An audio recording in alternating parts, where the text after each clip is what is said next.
भैया अरे भैया दियो भैया भैया वो दियो मत दियो परस्पर छकी तापर गोटे मनुष्य थकी सेटा आमे कोन कहिया भैया ये जिनिसटा कोन के कोन परस्पर की तार कि जण से कि मोर सहित टी सहयोग कले भल लागियो मते मु आह्वान करूछि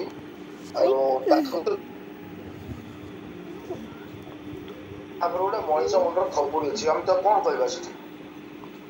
कोन कहबा जे कहियो विपद विपद बोली विपद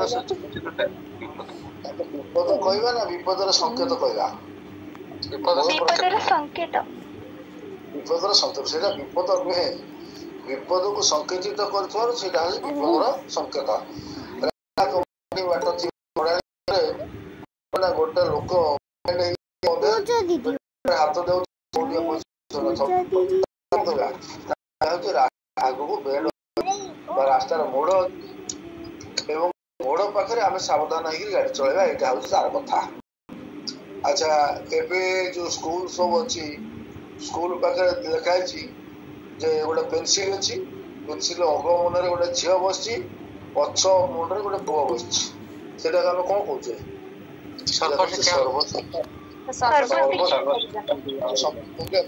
सर्वशिक्षा अभियान नुहे निजे यार हूँ संकेत आमर श्रीमंदिर जो पतित पावन जो पताकाटी उड़ी से धर्म संकेत जहाज चित्र दिखाई से जहाजर संकेत चित्र संकेत कौटी अच्छी शब्द संकेत अच्छी वस्तु संकेत अच्छी शब्द माध्यम आम निज मनर अपोहा आम गोटे शब्द ओडिया संस्कृति अच्छी जोटा कौन संस्कृति न तो गोटे शब्द हूँ नुआ बो नुआ बो बड़ भाई स्त्री ये आस आम नुआ बो कह भाउज बोली कहूँ से नुआ बो तुम भौणी आउ नुआ बो तुम अच्छा मोर भौण से कथा किए पचार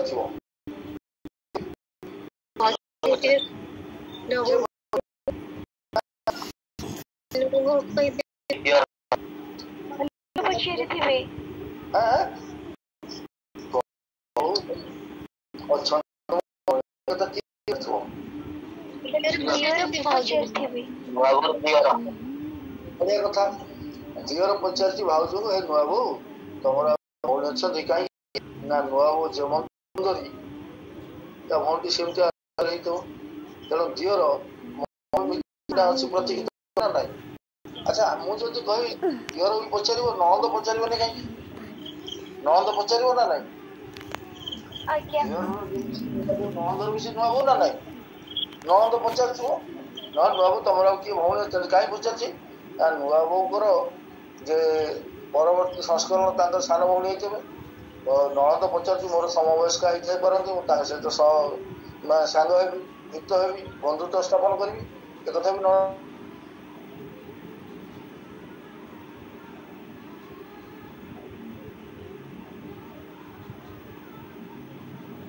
चारिणी तुम भौणी सेमती आथिबे आम सान भाई भी व्यवस्था कले हाँ एक कथा भी ननदर उद्देश्य होते पारे पुणी ननद आउ गोटे दृष्टि पचार कि झीर आउ गोटे दृष्टि कौन बाबू आउ जदि नेतिवाचक प्रतीक आम नवा नेतिवाचक प्रतीक कौन ए बाबू तुम जो भाव में खंडाक्षर पर धारिणी तुम जो भाव में प्रति मुहूर्त लुहा खड़िका धरी ये महाभारत तैयारी कर आमती कलिगुड़ी भौटी किए अच्छा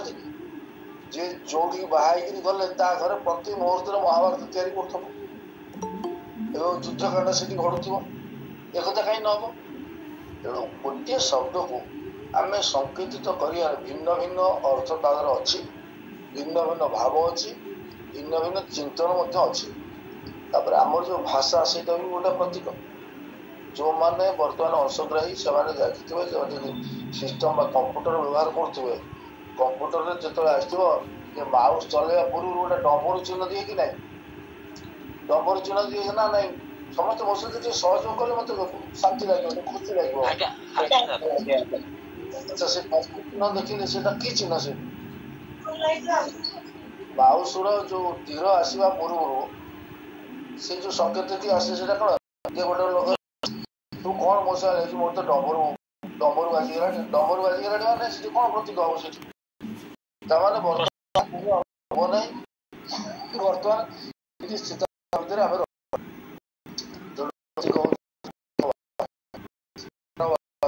ଯଦି ବ୍ୟକ୍ତିଗତ ସ୍ତର ରହିଲେ ଆହୁରି ମାନେ ଅଧ୍ୟାୟୀ ଅଛ ସେମାନେ ଜାଣୁଥିବ ଗୋଟେ ଟୋକା 6ଟା ଟୋକା ବସିଛନ୍ତି ପଛରେ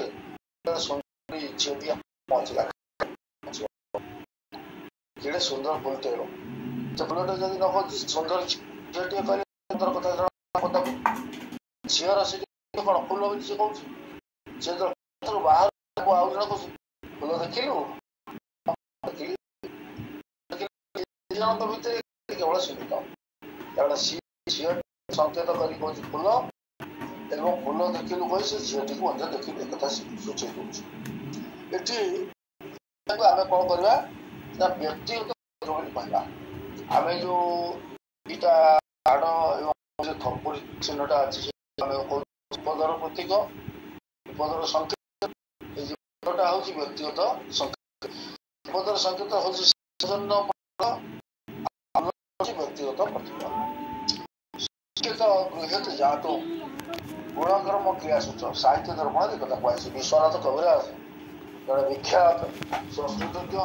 ଆଳଙ୍କାରିକ ସେ ଗୋଟେ ଧାଡ଼ି କହିଛନ୍ତି ବାଚ୍ୟାର୍ଥ ଠାରୁ ଅଧିକ ହଉଛି ତାର ଲାକ୍ଷଣିକ ଅର୍ଥ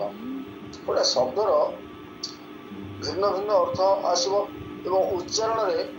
ମଧ୍ୟ ଭିନ୍ନ ଭିନ୍ନ ଅର୍ଥ ଆସିବ ତୁ ଯିବୁ ହଁ ଯିବି ଏଇଟା କଣ ଅସ୍ଥି ସୂଚକ ଅର୍ଥ ତୁ ସେଠିକି ଯାଇଥିଲୁ ହଁ ଏଇଟା ହଉଛି ପ୍ରଶ୍ନ କଥା ଯିବୁ ମାନେ କେତେବେଳେ ବେଖାତିର ଅର୍ଥରେ ଆସୁଛି ପ୍ରୟୋଗର ବାକ୍ୟର ଉଚ୍ଚାରଣ ଭିତରେ ମଧ୍ୟ ଶବ୍ଦର ଅର୍ଥ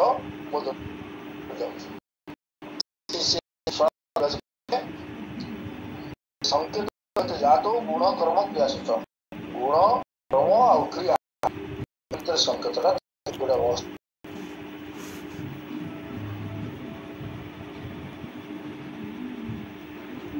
ଗୀତକୁ ନେଇକିରି ଗୋଟେ ପ୍ରତୀକ ସବୁ ସେଠି ବଢା ହଉଛି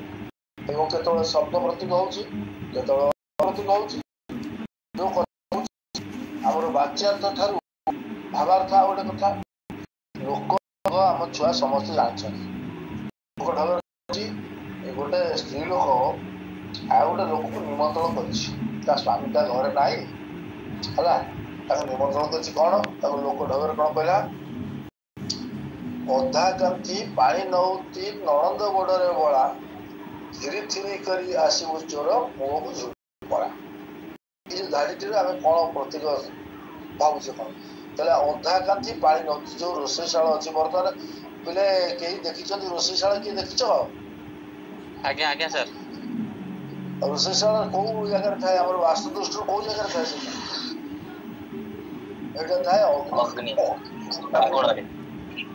ପୂର୍ବ ଆଉ ଉତ୍ତର କୋଣରେ ସେ ଥାଏ ଏବଂ ସୂର୍ଯ୍ୟ ସେଠି ପ୍ରଥମେ ପଡିବା ଆଚ୍ଛା ସେଠି ରୋଷେଇ ଘରେ ଆମେ ତାକୁ ଦକ୍ଷିଣ ପୂର୍ବଟା ହେଲା ଅଗ୍ନିକୋଣ ଉତ୍ତର ପୂର୍ବଟା ହେଲା ଐଶାନ୍ୟ କୋଣ ସାର୍ ହଁ ହଁ ହଁ ହଁ ଉତ୍ତର ପୂର୍ବରେ ସେଟା ଥାଏ ଐଶାନ୍ୟ ଆଚ୍ଛା ଏଠି ଅଗ୍ନିକୋଣ ରହିଲେ ଐଶାନ୍ୟ କୋଣ ରହେ ଈଶାନ ପୂଜା ହୁଏ ଈଶାନ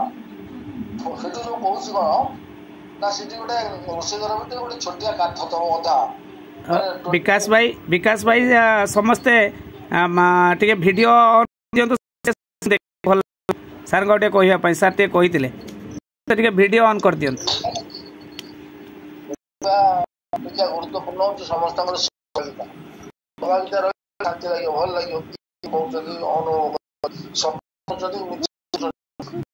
लगे भल लगे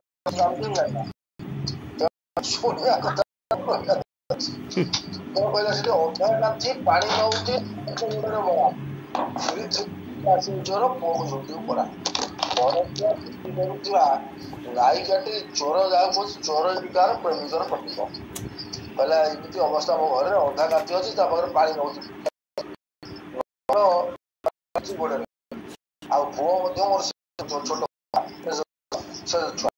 ଯଦି ଗଲୁ ଭେକିନା ହବ ତା ଗୋଡ ଗୋଡ ବଳା ଝାଡ଼ି ବଳା ସମସ୍ତେ ଉଠିବ ତୁ ଧରା ପଡିବ। ଯୋଉ ପ୍ରତୀକଟି ଦଉଛି ଯୋଉ ସଂକେତଟି ଦଉଛି ଏଇଟା ଆମ ଲୋକ ଢଙ୍ଗରେ ପର୍ଯ୍ୟାପ୍ତ ପରିମାଣରେ ପ୍ରତୀକ ସବୁ ଅଛି। ଏ ପ୍ରତୀକ ଭିତରେ ଆମ ଭାରତ ଏବେ ଆଉ ହଉନାହିଁ ବାରେ ଦେଖୁଥିବେ ପାଲାରେ ଅଧିକାଂଶ କଣ କରାଯାଏ ନା ପ୍ରତୀକର ବ୍ୟାପକ ପ୍ରୟୋଗ କରାଯାଏ। କେମିତି ଆମ ଲୋକ ଜୀବନ ଭିତରେ ପ୍ରତୀକ ଅଛି ଆମେ ପ୍ରତୀକ ଦେବା ତାପରେ ପ୍ରତ୍ୟେକ ବାଦକୁ ଟିକେ ଯିବା। ଯେ ପ୍ରତ୍ୟେକ ପୂର୍ବରୁ ଆମର ଯୋଡ଼ିଏ ଶବ୍ଦ ଜାଣିବା ଦରକାର ହଉଛି ଗୋଟେ ଉପମା ଗୋଟେ ହଉଛି ରୂପକ। ଉପମାଟି କଣ ଆଉ ରୂପକ କଣ? ସାଦୃଶ୍ୟବାଚକ ଦୁଇଟି ବସ୍ତୁ ମଧ୍ୟରେ ତୁଳନା କରାଗଲେ ତାକୁ ଉପମା କୁହାଯାଏ। ଯଦି ସାଦୃଶ୍ୟ ତୁଳନା କରାଗଲା ପଦ୍ମ ପରି ମୁଖ ପଦ୍ମ ଗୋଟିଏ ବସ୍ତୁ ଆଉ ମୁଖ ଗୋଟିଏ ବସ୍ତୁ ଦିଟା ଭିତରେ ସାଦୃଶ୍ୟ ତୁଳନା କରାଗଲା ପଦ୍ମ ମୁଖ ବୋଲି କୁହାଗଲା। କିନ୍ତୁ ଆଉ ଗୋଟେ ଅଛି କଣ ରୂପକ ଯେ ଯାହା ସହିତ ତୁଳନା କରାଯାଉଥିବ ଏବଂ ମୂଳ ବସ୍ତୁ ଉଭୟ ଭିତରେ ଯଦି ଅଭେଦ କଥିତ ହେଲା ସେଠି ରୂପକ ହବ। ଯଥା ଯେମିତି କିଶୋର ଚନ୍ଦ୍ରାନନ୍ଦ ଚପୁରୀ ଯେ ଲଳିତା ରାଧାଙ୍କୁ କହିଛି ଖେଦ ବୀଜ ନିଜ ହୃଦ କେଦାରେ ବିଞ୍ଚିଲେ। ଖେଦ ହେଲା ଦୁଃଖ, ବୀଜ ହେଲା ମଞ୍ଜି, କେଦାର ହେଲା କିଆରୀ। ଅତି ସହଜ ବୁଝିବା ପାଇଁ ଖେଦ ବୀଜ ନିଜ ହୃଦ କେଦାରେ ବିଞ୍ଚିଲୁରେ ଦୁଃଖ ରୂପକ ବିହନ ଆଣି ନିଜ ହୃଦୟ ରୂପକ କିଆରୀରେ ବୁଣି କରିବି। ଆଚ୍ଛା ଯେତେବେଳେ ଦୁଃଖ ମଞ୍ଜି ବୁଣିଲେ ଆଉ କଣ ସୁଖ ଫଳିବ? ତୁ ତ ଯାଇଥିଲୁ ଯମୁନା କୂଳକୁ ଅନେଇଥିଲୁ କାହିଁକି? ଯଦି ଅନେଇଲୁ ତୁ ତ ଦୁଃଖକୁ କିଣିକିରି ଆଣିଛୁ ନିମନ୍ତ୍ରଣ କରିକି ଆଣିଛୁ ତୁ ଦୁଃଖ ଭୋଗିବୁ ତ ଆଉ କିଏ ଭୋଗିବ? ଏଇ ଯୋଉ କଥାଟି କୁହାହଉଛି ଏଇଟା ହଉଛି ରୂପକର କଥା। ପ୍ରତୀକ ଉପମା ଠାରୁ ଅଧିକ ସ୍ପଷ୍ଟ ବିସ୍ତାରିତ ଏବଂ ତାର ଆବେଦନ ଅତ୍ୟଧିକ ବା ସୁଦୂର ପ୍ରସାରୀ ଆବେଦନ ଅଛି। ଆଚ୍ଛା ଗୋଟେ ଅଛି ସମ୍ମାନ ଆଉ ଗୋଟେ ସମାନତା ଆଉ ସାଦୃଶ୍ୟ। ଏଇଟା ହଉଛି ପ୍ରତୀକର ଦିଟା ଡେଣା। ଏଇ ଦିଟା ଡେଣା ଯଦି ରହିବ ପ୍ରତୀକ ଚଢେଇଟି ଆଗକୁ ଆଗକୁ ଉଡ଼ି ଉଡ଼ି ଉଡ଼ି ଉଡ଼ି ଯିବ। ଆଚ୍ଛା ଆଉ ଗୋଟେ କଥା ତା ସହିତ ଆମେ ଚିତ୍ରକଳ୍ପ ଆମକୁ ଆଗକୁ ଆଲୋଚନା କରିବାକୁ ଅଛି। ଚିତ୍ରକଳ୍ପ ସମ୍ପର୍କରେ ସାଧାରଣ ଧାରଣା ଟିକେ ଦେଲେ ଏତିକି ହବ। ପ୍ରତୀକ ସହିତ ଚିତ୍ରକଳ୍ପ କଣ? ଚିତ୍ରକଳ୍ପ ହଉଛି ଶବ୍ଦ ଚିତ୍ର। ଶବ୍ଦ ଚିତ୍ର ମାଧ୍ୟମରେ ବାକ୍ ପ୍ରତିଭା ନିର୍ମାଣ କରାଯାଏ। ଯୋଉ ବାକ୍ ପ୍ରତିଭା ପୂର୍ବରୁ କବିର ବାଙ୍ଗ୍ମୟ ଆଲେଖ୍ୟ ହଉଛି ଚିତ୍ରକଳ୍ପ। ପ୍ରତୀକ ଶବ୍ଦ ଚିତ୍ର ନୁହଁ। ଯେ ପ୍ରତୀକ ଆଦୌ ଚିତ୍ରକଳ୍ପ ହେଇପାରିବ ନାହିଁ। ପ୍ରତୀକ ବାସ୍ତବ, ଚିତ୍ରକଳ୍ପ ହଉଛି ଅବାସ୍ତବ ଅତୀନ୍ଦ୍ରିୟ। ଏ ଅତୀନ୍ଦ୍ରିୟ ଜଗତକୁ ଚିତ୍ରକଳ୍ପ ନେଇଯିବ କେତେବେଳେ? ଯଦି ପ୍ରତୀକ ବାସ୍ତବ କଥା ଅଧିକ ସମୟ କହେ। ଆଉ ଚିତ୍ରକଳ୍ପକୁ ନେଇକି ଗୋଟେ ସ୍କୁଲ୍ସ ଥଟ୍ସ ହେଲା। ଯେମିତି ଆମର ପ୍ରାଚ୍ୟ ସାହିତ୍ୟରେ ଧ୍ୱନି, ପ୍ରକୃତି, ରସ, ରୀତି, ଗୁଣ, ଔଚିତ୍ୟ ଆକୁ ନେଇକି ଯେମିତି ବିଭିନ୍ନ ପ୍ରକାର ଆଳଙ୍କାରିକ ମାନେ ଗୋଷ୍ଠୀଗତ ଭାବରେ ଆଲୋଚନା କଲେ ବା ଚର୍ଚ୍ଚା କଲେ ଏବଂ ତା ଉପରେ ଗୁରୁତ୍ୱ ଦେଲେ ସେଇଭଳି ଭାବରେ ମଧ୍ୟ ହେଇଛି କଣ? ପ୍ରତୀକକୁ ନେଇକିରି ଗୋଟେ ପ୍ରତୀକବାଦୀ ଆନ୍ଦୋଳନ ହେଇଛି। ପ୍ରତୀକବାଦୀ ଆନ୍ଦୋଳନର ମୂଳ ମଞ୍ଜିଟି ହଉଛି ଫରାସୀ ରୋମାଣ୍ଟିକ କବିତା, ଫ୍ରଏଡୀୟ ମନୋବିଶ୍ଳେଷଣ, ଇତିହାସ ଆଉ ପରମ୍ପରା ଏସବୁ ନେଇକିରି ଯେ ପ୍ରତ୍ୟେକ ସର୍ଜନ ମୂଳରେ ପ୍ରତୀକ ଅଛି। ସବୁରି ମୂଳରେ ପ୍ରତୀକ ଏ କଥାଟା ଯେ ଫ୍ରାନ୍ସର ଦାର୍ଶନିକ ମାନେ ଚିନ୍ତା କଲେ ଏବଂ ତା ସହିତ ଯୋଗ ଦେଲେ କି ମାଲାର୍ମେ, ରାମ୍ବୋ, ଭାର୍ଲେନ୍, ପଲ୍ ଭ୍ୟାଲେରୀ ଏମାନେ ସବୁ ଯୋଗ ଆସ୍ତେ ଆସ୍ତେ ଆନ୍ଦୋଳନଟା ତୀବ୍ର ରୂପ ଧାରଣ କଲା ଏବଂ ପ୍ରକୃତିରେ କଣ ହେଲା? ଶେଷକୁ WB